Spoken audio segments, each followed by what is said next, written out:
quick guide kung paano kumuha ng National Police Clearance with Appearance 2026 update. I-search sa Google ang pnpclearance.ph. I-click ang register kung wala pang account sa PNP Clearance, habang i-click naman ang login kung tanda pa ang account.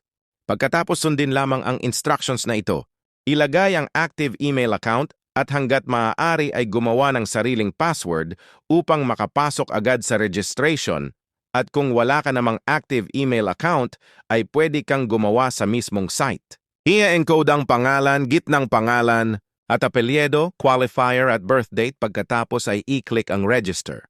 I-click ang save. Pagkatapos mag-register ay i-login ito. I-click ang edit profile.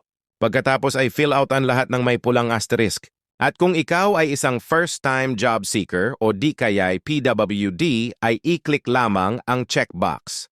Paalala na ang first-time job seeker ay free habang ang PWD ay discounted, pati na rin ang senior citizen.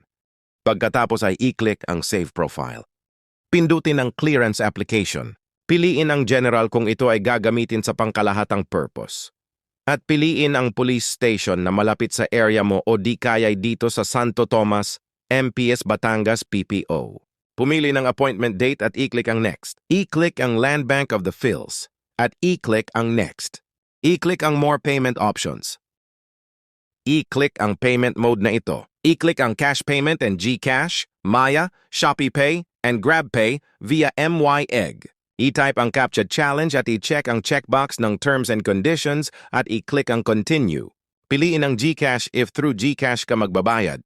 Pindutin ang mga checkboxes at i-click ang Proceed. I-click ang OK. At ito na ang last part ng transaction mo sa online appointment. Pwede mong scan o di kaya'y open with GCash. At ngayon, pwede ka nang pumunta sa selected police station mo, magdala lamang ng 2 valid government-issued ID. Kung nahihirapan ka, magpa-assist sa NPC Help Desk sa pinakamalapit na police station. Dahil ang layunin ng video na ito ay turuan ng publiko ng tama, mabilis at ligtas na proseso ng pagkuha ng National Police Clearance with Appearance upang maiwasan ang overpricing, maling impormasyon at scam online. Thanks for watching.